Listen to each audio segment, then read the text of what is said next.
Sabe aquela sensação de que você finalmente conseguiu enterrar o monstro que costumava ser? Aquela paz frágil de acreditar que as cicatrizes profundas no seu corpo são apenas mapas de uma guerra que não te pertence mais, e que o silêncio absoluto da sua nova vida é o maior prêmio que você conquistou com décadas de sangue, suor e perda? Pois é, meu nome é Rodrigo, tenho 44 anos, e durante quase 2 décadas eu fui um fantasma de elite a serviço das operações mais negras do Estado. Eu era o cara que entrava onde ninguém mais ousava colocar o pé, o operador de forças especiais que resolvia problemas diplomáticos e militares que jamais poderiam ser discutidos em reuniões oficiais. Eu vivi entre as sombras do mundo, dominando com maestria a arte da guerra simétrica, da infiltração em território hostil e da eliminação cirúrgica de alvos de alto valor. Mas a guerra cobra um preço psicológico que nenhum salário, por mais alto que seja, é capaz de pagar. Depois de uma operação desastrosa e traída na fronteira, que me custou a visão total de um olho e a alma de um irmão de armas que eu considerava um filho, eu decidi que o Rodrigo Máquina de Matar precisava morrer definitivamente. Mudei-me para uma vila de pescadores esquecida no extremo sul do país, onde o som dos motores de popa e o barulho das ondas substituíam o som ensurdecedor dos fuzis, e onde o cheiro constante de graxa e óleo diesel era a única coisa que me lembrava do meu antigo ofício. Eu achava sinceramente que o anonimato era o meu escudo final, eu não sabia que a traição política tem uma memória longa e vingativa, e que o sistema nunca deixa um operador de elite se aposentar com os segredos de Estado que ele carrega na mente. Eu vivi 3 anos de uma paz maravilhosa, até que em uma tarde quente de terça-feira, 3 SUVs pretos, blindados e com vidros fumê, subiram a ladeira de terra da minha pequena oficina de barcos, e eu entendi no mesmo instante que a minha morte tinha sido apenas uma breve trégua. Eles não vieram para conversar ou me oferecer um novo contrato, eles vieram para queimar o arquivo vivo, mas esqueceram de um detalhe fundamental: um lobo acuado no seu próprio território é 1000 vezes mais perigoso do que aquele que está caçando em campo aberto. Antes de eu te contar com detalhes técnicos como eu transformei uma simples oficina de barcos em uma zona de morte letal e como eu usei ferramentas de mecânica pesada para neutralizar uma equipe de extração militar profissional, eu preciso de um favor de quem sabe que a honra de um soldado não tem preço e que o passado sempre volta para cobrar o seu quinhão de sangue. Se você também acredita que um homem deve lutar até o último cartucho e a última gota de suor para proteger a sua liberdade e o seu direito de recomeçar, deixe o seu like agora mesmo. O seu like é o meu reforço tático imediato nessa batalha desigual. E se você quer saber exatamente como eu rastreei o general covarde que deu a ordem para me eliminar e fiz ele sentir o gosto amargo do aço frio na própria garganta, inscreva-se no canal e ative o sininho. Agora, trava a segurança do seu equipamento, verifica o carregador e fica atento a cada movimento, porque o dia em que o primeiro projétil de precisão atravessou o para-brisa da minha caminhonete foi o dia em que o Rodrigo, um mecânico pacato, deu lugar à máquina de guerra imparável que eles mesmos criaram e treinaram para o caos. O sol estava baixando pesadamente no horizonte, pintando o céu de um vermelho sangue, quando os 3 veículos pararam em uma formação tática perfeita de cerco.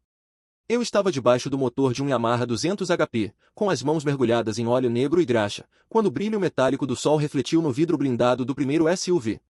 O meu instinto de sobrevivência, aquele que eu tentei adormecer com litros de uísque barato e silêncio absoluto, deu um salto violento no meu peito. Eu conhecia aquela formação de pinça, era uma manobra clássica de extração executada por profissionais de alto escalão. Rolei para fora do suporte do motor e deslizei para trás de uma bancada de aço maciço, pesando quase meia tonelada. Um segundo exato antes de a primeira rajada de munição 5.56 estraçalhar todos os vidros da oficina e perfurar o metal das prateleiras. O som foi ensurdecedor, o estalo seco e rítmico dos projéteis atingindo o concreto e as ferramentas. Eu não tinha uma arma de fogo ao alcance da mão, mas eu tinha algo muito melhor: o conhecimento absoluto do terreno e do cenário. Eu tinha preparado aquela oficina para esse dia específico desde o primeiro momento em que cheguei à vila. Eu sabia que a paz era apenas um intervalo entre 2 guerras.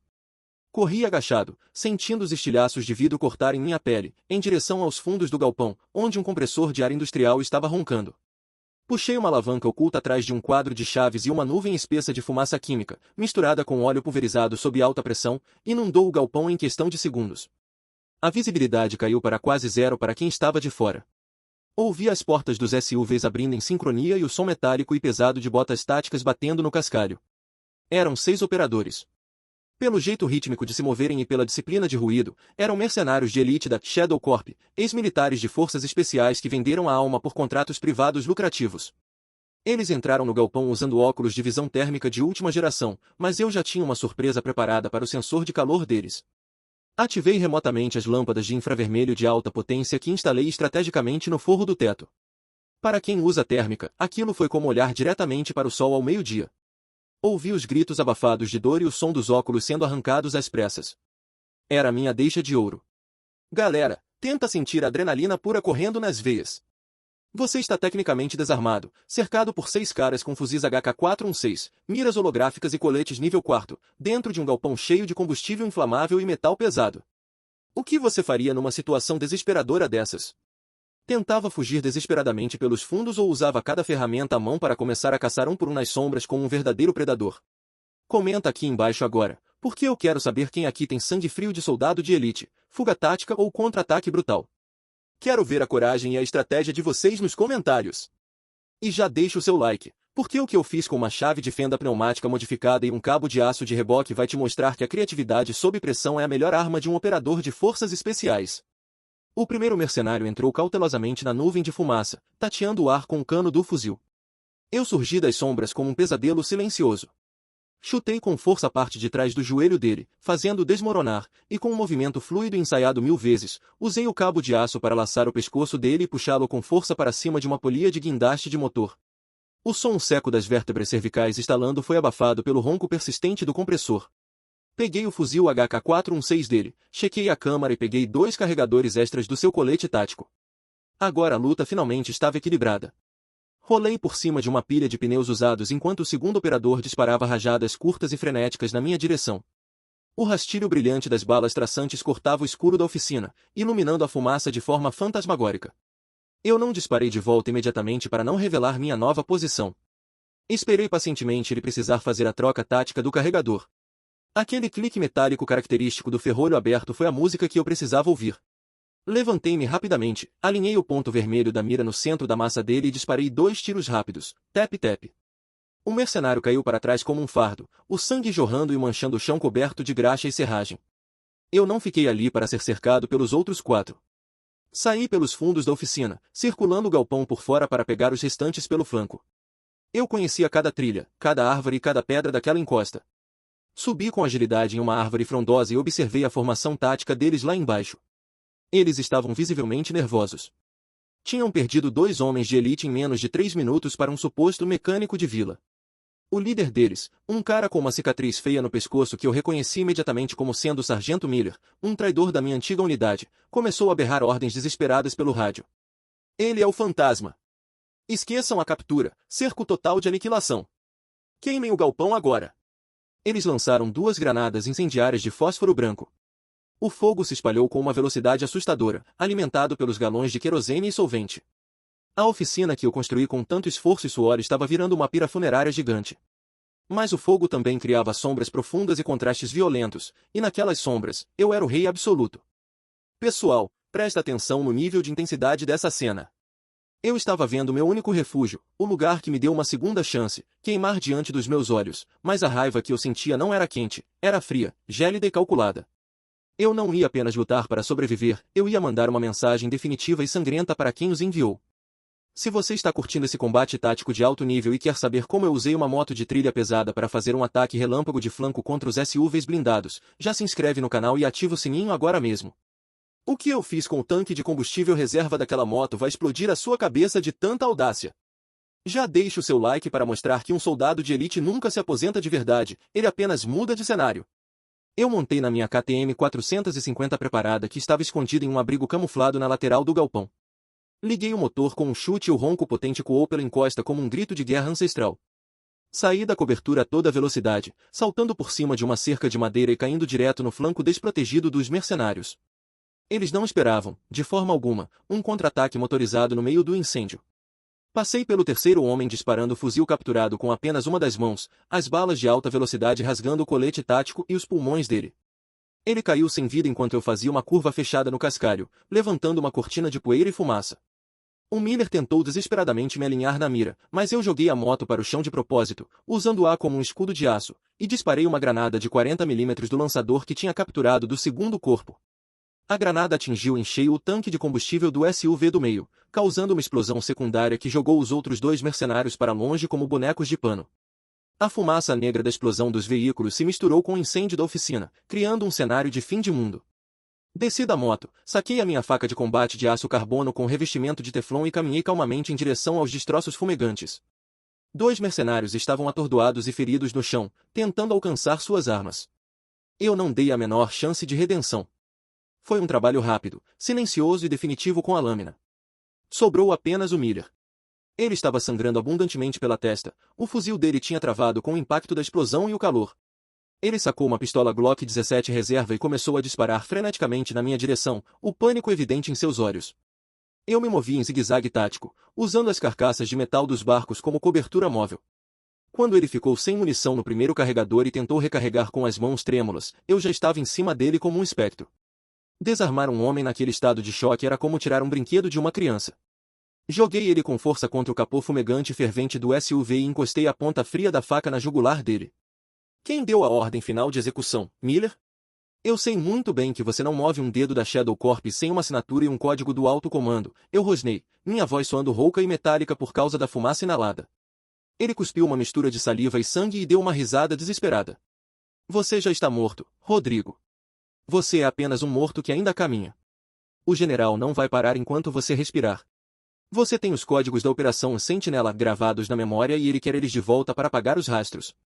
Eu apertei a lâmina da faca um pouco mais, sentindo o pulso dele acelerado sob o aço. Os códigos estão na minha cabeça, Miller, e a única forma de ele pegar é me matando em combate. Mas parece que hoje, quem vai ser descartado como lixo é você. Eu não executei o Miller imediatamente. Eu precisava dele como uma isca viva e ruidosa. Usei o rádio tático dele para chamar a base de operações deles na capital. Aqui é o fantasma falando. Digam ao general que o recado de fogo foi recebido com sucesso.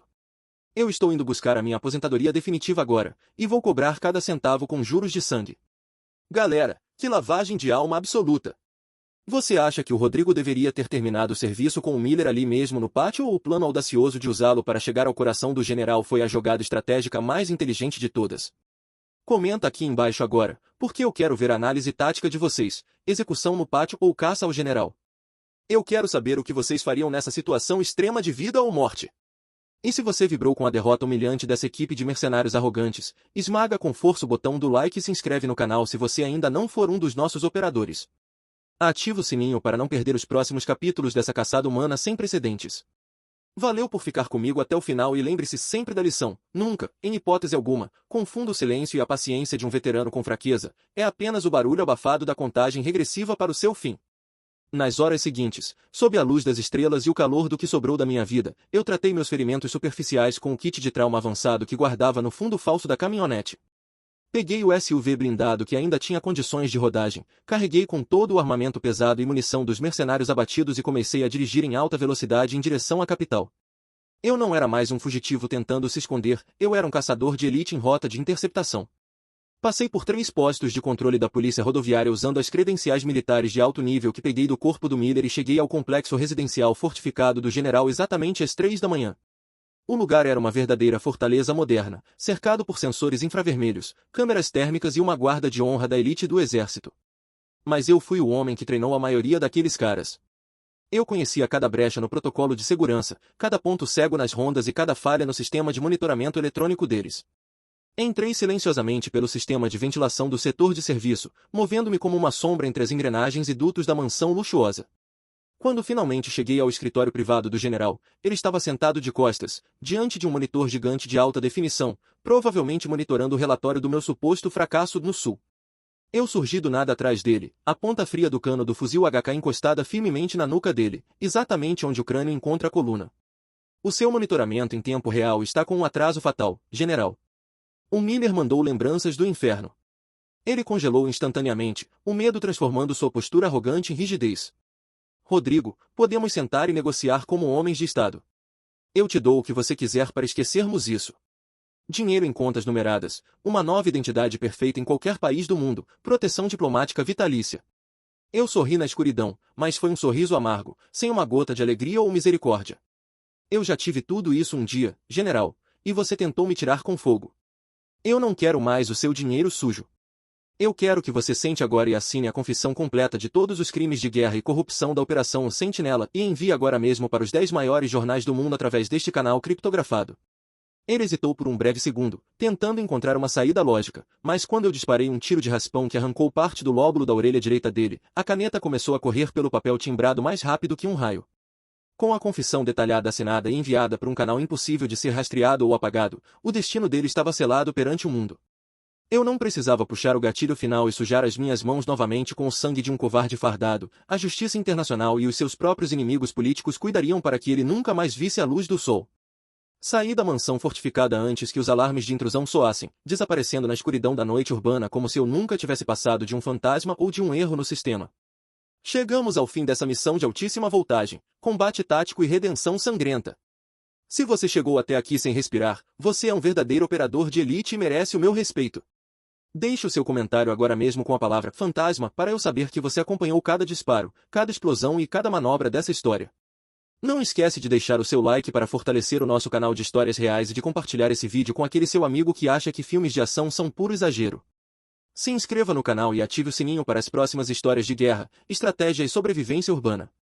Valeu, galera, e lembre-se sempre da regra de ouro. A paz é apenas o intervalo necessário entre duas grandes batalhas, então mantenha sempre a sua lâmina afiada e o seu olho aberto. Fui. Eu ainda sinto o cheiro forte do óleo diesel e da borracha da minha oficina queimando quando fecho os olhos para tentar descansar. Às vezes, eu desligo o meu rádio e vejo o rosto de cada um dos irmãos de armas que perdi ao longo do caminho. Eu não tenho mais uma oficina pacata, não tenho mais uma identidade oficial e não tenho mais um lar para chamar de meu. Mas eu tenho a minha honra intacta, e agora, o general tem uma cela de isolamento perpétuo à sua espera. Eu estou de volta à estrada poeirenta, um fantasma errante em um mundo de barulho excessivo e mentiras. Fiquem atentos aos sinais, porque onde houver uma injustiça sendo planejada e onde o passado tentar esmagar o presente de um homem, eu estarei lá, observando silenciosamente das sombras mais profundas. Até a próxima extração tática.